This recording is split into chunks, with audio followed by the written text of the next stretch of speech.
Hi, everyone. I'm Heather Martinson, and I'm glad you're here today. I'm super excited to be sharing with you session 2 of the Reignite Learning System training.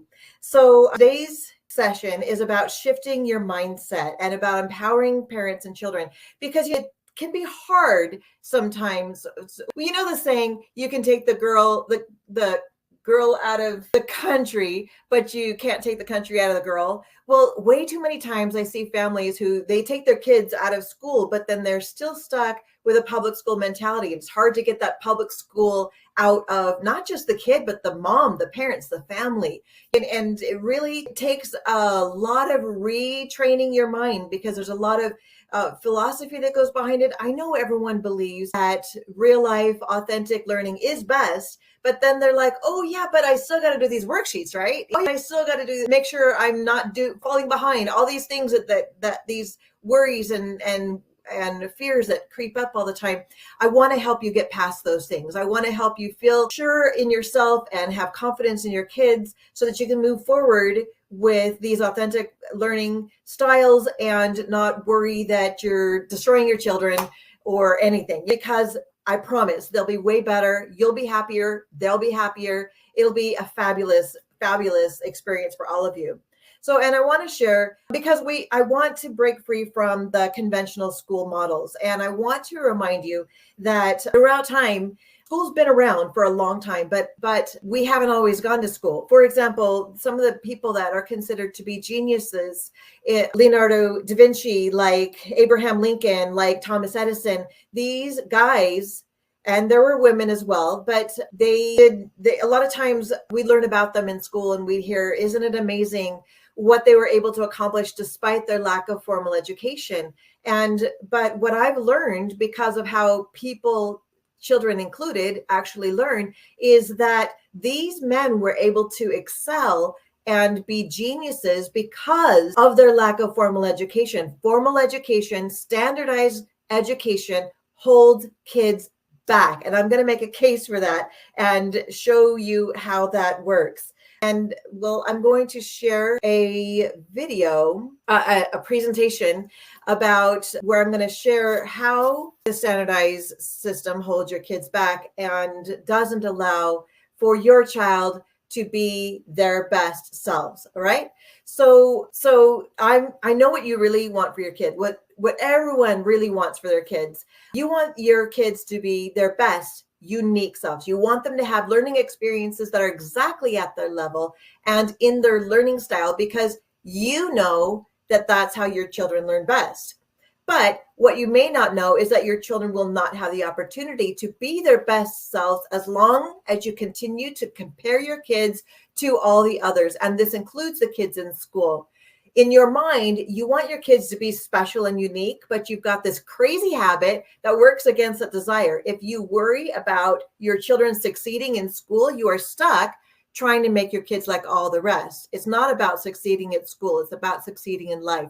I want to help create a shift in your thinking, a shift that will make a long-term difference for your kids.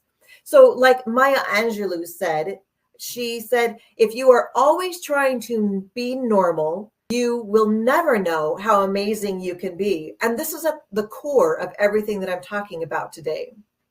So I know you want your children to be successful, but when you try to make your child like all the others, if you're worried about your child falling behind, then you are limiting their prospects. As a matter of fact, the only place where it's important that your child be like all the rest is in school. In the real world, out of school, it's important to stand out, to have outstanding resumes and applications, but your kids don't have a chance to be their best selves when your main objective is to keep them from falling behind, or even when your objective is to get your child ahead of all the rest. There should be no comparisons to peers or other standard school requirements. I know this is a whole new way of thinking about education, and for most people, it is a hard one to completely wrap your head around. Most people believe in their hearts that they want their children to be extraordinary, as in outside or beyond ordinary, but they have a hard time taking the big step and letting go of their old beliefs and habits. In reality, it is a select small group of people that will actually take the leap. And I'm looking for those people. I want them in our movement, right? Before I go any further, I want to mention that all the photos in this presentation were taken at Celebration Education Learning Centers, where our learning is dynamic and fun. I ran these learning centers for 18 years. We had a blast, and now I'm ready to take this program to everyone, anywhere. But just so you know, these are the pictures that you're seeing. That's why they're so unique. So now I want to point out that I'm pretty much just editions of sixth grade Corner Public School today, but much of what I'm saying also applies to middle school and high schools as well. See, state standards are not a magic formula for your kid. They simply represent the things that the majority of students are capable of doing at each age. Parents often fear that if their child doesn't learn a skill at the same time as all the other kids do, that they will forever be behind, but it's just not true. Unless your child has serious learning disabilities, your child can learn reading, writing, and math at any time. As a matter of fact, many kids that wait until they are ready to learn have been known to master these important skills in a matter of months or even weeks. The kids find it fun and exciting to learn many things quickly. Louis L'Amour said, acquiring an education has many aspects, of which school is only one. I believe the wrong one. Our methods of instruction do much to hamper learning. Our approach is pedestrian. We teach a child to creep when he should be running. So the truth is, kids like to learn. It's school they don't like. They like spending time with their friends, but more and more kids actually need to get away from a toxic social environment as well. They need the ability to choose their friends and to avoid bullies. Because you could leave your kids in a regular school, or you can give them so much more. There is a whole world of possibility out there. There's no reason to continue to hold them back. Not everyone will make this leap, but you guys are here today, and I see that you guys are ready and willing and ready to go. And I'm super excited that you made that choice. But you don't have to just take my word for it. What's super cool is this approach is not new at all. Dynamic and personalized learning is actually a natural and normal way to learn if school doesn't get in the way. It's how people have learned for thousands of years. Schools are only a couple hundred years old. It's how Leonardo da Vinci taught himself. It's how Thomas Edison taught himself. It's how Alexander Hamilton, Abraham Lincoln, Claude Monet, Florence Nightingale, Booker T. Washington, George Washington, Phyllis Wheatley, Laura Ingalls Wilder, Orville and Wilbur Wright, Susan B. Anthony, Charlie Chaplin, Charles Dickens, Albert Einstein, Benjamin Franklin, and so many more people, they taught themselves. Each of these people I named did things that nobody had ever done before. They were able to do these things because they were not required to go to school and try to be like all the other kids. All these people gained their educations through non-traditional means, giving them the opportunities to do more than they would be allowed to do in school, right? Because you don't get something new by doing the same thing that everyone else does. But I know what you're thinking. I know how you feel. It can be scary to leave the system that has been part of your entire life. I wasn't always an advocate for the authentic learning approach. And here's my story. Back in the 80s, I decided that I would homeschool my kids. This was before my oldest was even born. And I chose homeschooling because I wanted to give my children the opportunity to learn from more than just one teacher and one textbook. I wanted to give them the chance to learn from anywhere, at any time, from anything, from anyone. And this was before there was internet. So I should have stuck with those ideals. But by the time my older two were school age, I had them in a public school homeschool program through the county because I felt like I needed the support of the system and the free materials. I didn't want to have to find and purchase the resources. So they gave me a stack of books for each kid, and we were dedicated and consistent with the curriculum, and we even finished our school year early. But I wanted more for my kids. I wanted to have my two academically similar children work together on science and social studies, but the county told me I can't skip grades. And that's not even what I was asking for. I wanted my kids' learning to be customized for them. I wanted a more life-friendly approach. And this was the beginning of my reawakening. Going forward, we homeschooled on our own without the safety net And I'm so glad we did, because we were free to read, write, solve, explore, and experiment together as much as we wanted to. My kids did reading, writing, and math every day, but beyond that, we had adventures. Not only did my kids learn the 3 R's, but they also became masters of their own learning. They were allowed to follow their curiosities and try new things. I learned that by exposing my children to a variety of fun, interesting, and even exciting things, they wanted to know more. They did research. They learned how to research themselves. They took on challenges that were harder than I would have ever given them. And this is the magic of getting away from standardized education. By the time my children were adults, they had written volumes, developed design skills, started a business venture, and become a computer tech nerd. These things would not have happened if I had insisted that my kids do all the same stuff that all the other kids did. This was a conscious decision I made to allow my children to focus on their strengths. In the process, I learned that schooling is not the best way for children to learn. I learned for myself that children love to learn on their own terms. See, standards-based education really only works for those that happen to be at the top of the stack. But being at the top of the stack isn't even a guarantee of success. It really just means they are best at performing the dog and pony tricks that the schools require of them. So schooling for 6 hours a day, 5 days a week, 10 months in a year for 12 months is not necessary. But I tell you what, I've been involved in authentic education since the 80s. I have friends and associates that have tried out every kind of educational option, including unschooling, where here's the thing. Kids with minimal schooling do just as well as the families that overschool. They go to college just as much. They're all capable adults. More and more kids are defying the old stay in school adage and are better off for it. But I'm not just talking about getting away from old school thinking. I want to encourage more families to move toward all the things you miss when you're stuck in a classroom or online. It's about gaining so much more. As a matter of fact, far too many homeschooling or distance learning families are still caught up trying to make their kids like all the rest.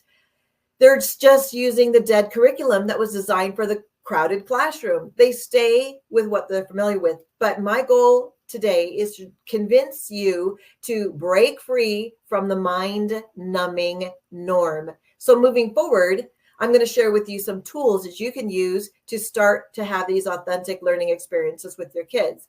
Now, if you want to make sure that your child does not fall behind, this is not for you. If you find comfort when you see your children obediently doing worksheets, this is not for you. If you want your child to be like all the other kids, this is not for you. This is for anyone who wants their child to be an individual, a child who stands out, a child who is different and not afraid to make a difference, because you can have so much more than standard, right? So it's a lot easier than you think. It's cheap and even free, and it's a lot of fun to do it yourself. This is a whole different way of thinking, but it's not impossible. I know you will do whatever is best for your family. What it all boils down to is this. I want you to have all the tools you need to give your kids the opportunity to be their best self, so you can stop trying to make them like all the others. I say try because you won't actually succeed in making your kids like all the rest. The human spirit in them will eventually prevail in the end. But my concern is what happens until then. Will your child be belittled, chided, prodded, and cajoled into doing all the dog and pony tricks for the rest, like all the rest of the kids? Or will your child come to believe that who they really are is not good enough? Will your child suffer from stress and anxiety over trying to live up to everyone else's standards for him? I hope not. It may have been Michelangelo that said, the greatest danger for most of us is not that we aim too high and miss it, but that we aim too low and reach it. Definition of insanity, right? It's doing the same thing over and over and expecting different results. So you remember the list of successful people I said earlier, they couldn't have achieved so much if their parents had insisted that they stop doing those weird things. Put down that chisel, put down that law book, go be like all the other kids. They couldn't have been their best selves. They would have been, unfortunately, they I don't know what they would have ended up with, but not a happy camper, because they wouldn't be living within their best abilities. Schools have to test, classify, sort, and standardize, but you don't. Enough is enough, right? There's simply a lot more to life when you're not trying to be like everyone else. So your kids are growing up right now, and you don't have to wait. You need to make a difference for them now, right? Interestingly, even the public schools know that authentic, individualized learning is better for kids, but there are two main reasons why they don't do it. One is that they have to be accountable to the tax dollars they spend. They need to prove that they're being responsible with public funds, so they create the standards and they create testing, and then it's just like a downward spiral from there. The second thing is because with 20 plus students in a classroom, it's impossible for each child to get individual attention. They get, at most, if lucky, a minute a day per day with the teacher, one-on-one time with the teacher. It is a very low form of learning. It is far better off when children have the opportunity to learn one-on-one with an adult. Now, I want to point out that for the most part, teachers themselves are not the problem. There are many great teachers that do amazing things despite all these contortions that are required of them, right? So that's just classroom not required. There's so much more, and we're going to be getting into all the how-tos in the coming weeks. But for now, I just wanted to help you wrap your mind around the idea that you need to stop thinking about how your kids will compare with all the other kids, right? So, and then I want to share this other, I want to share this other really, really cool presentation with you. And this is about building your confidence in child-led learning, because children will, given the right opportunities, they will teach themselves amazing things. And so, and I made this presentation many years ago. My son, who's now, what is he? 23. Anyway, I should know this, but anyway, this is from when he was 7, and let me pull this up. I'm going to share this. Sorry, just a little bit of getting to where I'm at. So his name is Harrison, and 3 little pictures of him, but the one to the right, the one in the little camo shirt, that's about the age he was when this story happened. So first of all, the Princeton website has 2 definitions for student. The first one is a learner who is enrolled in an educational institution. The second one is a learned person, someone who by strong study has gained mastery in one or more disciplines. So Harrison does not identify with the first definition. He never went to school, right? But he is a learned person, and he taught himself. So about the beginning of the summer, when he was 7, he took an interest in the elements. And I got some ideas from friends, and I got some books from the library, and Harrison just devoured them. This one book in particular, he loved it so much because there are actual pictures of every element in existence. And it was this big old 2-pound book, and he carried it with him everywhere. He loved it so much. And he was always telling us stuff, what was in the book, things he discovered. It was really exciting for him. But before he even finished that book, he decided that he wanted to be even more intelligent. So I was already limiting his computer time, but he decided to limit it even more than I had limited. And he created for himself a curriculum of study of the elements and a practice of creativity, which is quite uncharacteristic for a young boy, right? He had stuck to a promise that he made to himself, and he almost completely stopped playing computer games altogether. Imagine I'd come home from running errands and find him not on the computer or the TV, and he's reading a physics book, because one thing leads to another. And of course, he wanted to know more about physics. So with all this extra time in his hands, he really stepped up his studies. And the elements were only the beginning. Everything is made up of elements. So that one subject led him to so many others. And he read up on astronomy, geography, rocks, minerals, biology, physics. It was mind-boggling what these things that he was talking about. Knowing the importance of creativity for the growing brain and the impact of creativity in an adult's success, Harrison was very conscientious to not ignore this part of his learning experiences. And I don't know if there's any way to measure creativity. If the schools could try to have a curriculum of creativity, there's no real way of measuring it. And so schools ignore it, right? It's irrelevant because they can't measure. So, but Harrison had a way of recognizing when his creativity was slipping. And when that happened, he would turn on his thinker, and he would get out stuff like paper and straws and start making up, designing and creating things that were weird and interesting, and did stuff that you flick this and it does that. And we'd have these straw and paper creations all over the house. So, because in my world, having a highly creative child is just as important as having a highly academic child. Successful people really need both creativity and academics to excel. But since most people only want to see academic success, that's what we tend to measure, right? I'm going to go back to talking about those academic studies.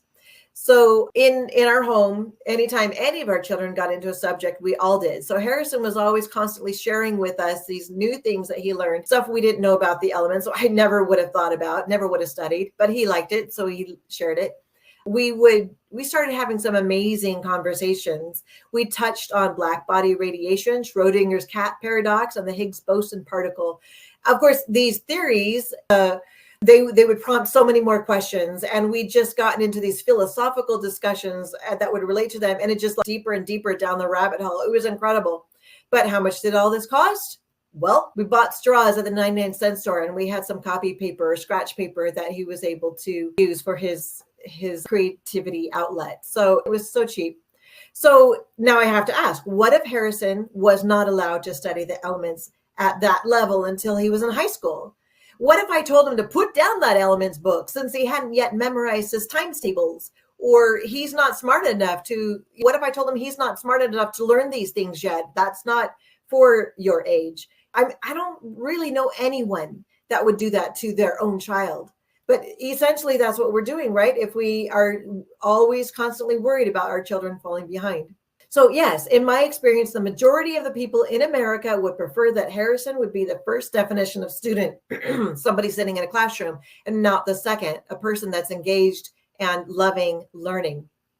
So fortunately, he was raised as a vibrant learner, and he's taught himself so much and still amazes us today with the things that he creates. And we're so excited to see him moving forward in his life.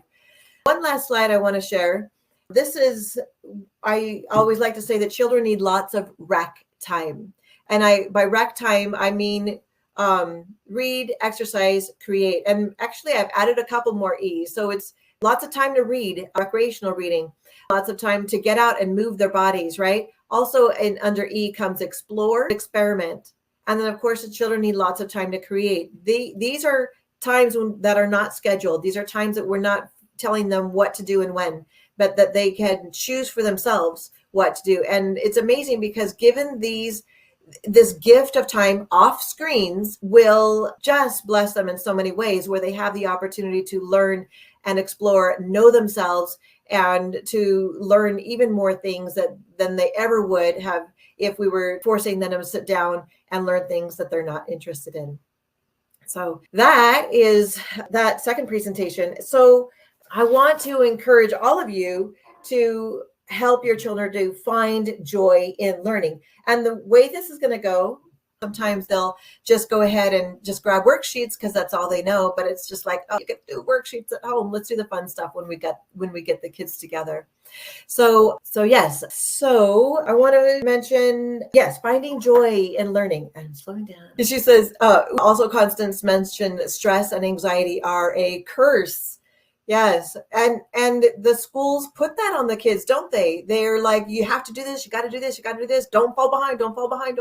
There's so much worry, so much stress and fear of what really it's the fear-based learning that the schools are promoting, because you're always afraid, well, if I don't do this, if I don't keep up with everyone, I'm going to end up homeless and sick, whatever. It's a lie. Children learn so much better when they can teach themselves, when they've been properly inspired and they take off and want to learn on their own. And it's an inspiration and hope based and just so much more fulfilling for the child, for the family, for everybody. Finding joy in learning is what I want to do. And okay, so I want to I want to share, if you said to your child one day, would you like to go to a park? You choose any park you want to, and we'll go to that park. And so your child's like, I really like the slide over at this park over here, so let's go to that one. And so you go, but then the child never ever realized that Disneyland Park was on the table, that you could have gone, that child would have chosen to go to Disneyland, right? So the thing is when you're just, when the thought process is just limited to you can do anything, they don't always go to what's actually possible, and the thought process is not enough. So like a theme park, we do themed learning. Every year we have a theme that runs throughout from beginning to end the whole year, and it inspires all of the topics for the year, and we integrate all the school subjects into the theme. Everyone loves going to a theme park. People love going to themed restaurants. But why don't we have themed schooling where the entire learning center is dressed up to reflect the theme for the year? And it's like the kids walk in and like, whoa, I want to be here, right? So anyway, that's why we do themes. And because in the Reignite Learning Guide, I introduced the Alice in Wonderland theme, we're going to run that theme throughout the rest of this training. And in the guide, there's the 5 steps, right? And so the first step is about themes. And so we're going to go ahead and run an Alice in Wonderland theme. And I'm going to be talking about that. I'm going to give you challenges at the end of each video, something that you can do with your children, or it might even be a homework for you to prepare to do something with your children. So in Alice's Adventures in Wonderland, she said the word curiouser and curiouser, which was a lot of fun. She was in Wonderland and she was seeing all these very strange things. And it's probably she herself was becoming more and more curious about all the things around her. And that's what we can do for our kids. We can help make them curious. We can help spark those interests and those curiosities and those questions that we want to start coming. Public schools, they start with all the answers. They give the kids all the answers and then they ask the questions. And it's so boring, right? But we want to flip that. We want the children to be the ones asking the questions and finding the answers. So it's magic. It's wonderful, a wonderful experience. So your homework for this video is to take your child on a quest for questions. And what that means is go for a walk and take a notebook and a pencil and challenge your child to come up. You decide how many. 50 might be too much. 10 might be too little, depending on your child's age. And sometimes if they've been in public school for a really long time, they've been numbed and they're not as curious anymore. But we want them to become curiouser and curiouser, right? So take your child on a walk and encourage your child to come up with questions. You can come up with questions as well. Maybe make 2 separate lists. When you come up with questions and write them down, you're setting the example for your child and showing what it's like to be curious. So see if you can get your goal. Set the goal at the beginning. See if you can get that goal of how many questions. Don't go home until you have all your questions, right? And it's not about the answers to the questions yet. You can certainly answer those questions when you get home. But for this walk and for this exercise, it's about reigniting that curiosity, right? Bringing them back to remembering what it's like to be curious. So take your child on that walk. And next time we're going to dive deeper into what it is to have a theme and to use a theme as the backbone for all of your learning experiences. So, well, I guess that's it for today, and I will see you next time. Bye.